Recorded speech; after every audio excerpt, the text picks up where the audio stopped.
और अब बात मध्य प्रदेश की। विवेक तन्खा का एक बड़ा ट्वीट सामने आया। राज्यसभा सांसद है विवेक तन्खा, उन्होंने ट्वीट किया कि ओबीसी कमीशन की रिपोर्ट सार्वजनिक की जाए। ये उन्होंने अपने ट्वीट के जरिए मांग की है। तो राज्यसभा सांसद विवेक तन्खा का बड़ा ट्वीट, उन्होंने कहा कि ओबीसी कमीशन की रिपोर्ट सार्वजनिक की जाए। ये देखिए, उन्होंने लिखा कि ओबीसी कमीशन या कमेटी की रिपोर्ट पब्लिक राइट्स क्रिएट करती है। तो इसके अनुसार चुनाव आयोग आगे की कार्रवाई करेगा। आज तक ये रिपोर्ट किसी राजनीतिक पार्टी या इंटरेस्टेड ग्रुप या व्यक्ति को उपलब्ध नहीं। तो ये ट्वीट विवेक तन्खा का। गृह मंत्री नरोत्तम मिश्रा का बड़ा बयान सामने आया। आरक्षण मामले में कोर्ट क्यों गए थे तन्खा, ये नरोत्तम मिश्रा ने सवाल पूछा। आरक्षण के लिए कोर्ट में क्यों नहीं की अपील? तन्खा बहुत बड़े झूठे हैं। बीजेपी कोर्ट गई और बिना आरक्षण चुनाव न करवाने की मांग की, उसी का नतीजा है कि कोर्ट ने यह फैसला दिया।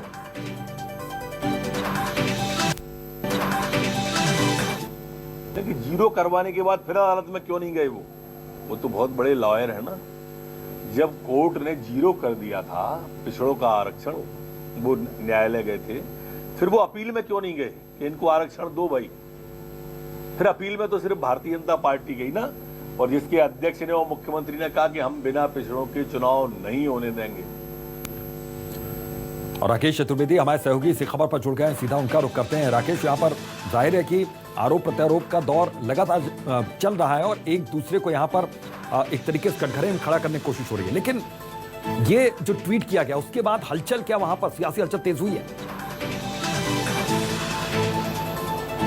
जाहिर तौर पर है मध्य प्रदेश में ओबीसी मामले को लेकर, ओबीसी वर्ग को लेकर, ओबीसी आरक्षण को लेकर लगातार सियासत जारी है। और सुप्रीम कोर्ट के फैसले के बाद तो अब सीधे तौर पर बीजेपी और कांग्रेस आमने सामने हैं। बीजेपी ये कह रही है कि मध्य प्रदेश में अब जो ओबीसी आरक्षण लागू होने जा रहा है उसका पूरा श्रेय बीजेपी को जाता है, लेकिन कांग्रेस इस पर सवाल उठा रही है। और हम बयानों की बात करें तो बयान तो यहाँ तक आ गए हैं कि विवेक तन्खा और कमलनाथ, जो पड़ोसी राज्य महाराष्ट्र है, वहाँ पर ओबीसी आरक्षण 0% है, तो वहाँ पर अब ओबीसी आरक्षण के लिए विवेक तन्खा और कमलनाथ को प्रयास करना चाहिए, बीजेपी की ओर से कहा जा रहा है। लेकिन फिलहाल हम बात करें, बयान लगातार एक के बाद एक सामने आ रहे हैं, ट्वीट लगातार एक के बाद एक सामने आ रहे हैं। पूरा जो अब कशमकश है ओबीसी आरक्षण को लेकर है। लेकिन इस बीच हम बात करें ओबीसी आरक्षण का फॉर्मूला क्या होगा, इस पर भी मंथन चल रहा है। और अभी तक ये स्थिति स्पष्ट नहीं हो पाई है कि जिस संविधान के दायरे में रहकर सुप्रीम कोर्ट ने ओबीसी आरक्षण लागू करने की बात कही है, वो आरक्षण लागू करने के लिए पंचायत और नगरीय निकायों में आरक्षण को अमल में लाने के लिए क्या फार्मूला होगा। फिलहाल बात करें, इस फॉर्मूले को लेकर बैठक जारी है, लेकिन जो सियासी घमासान है वो लगातार बना हुआ है।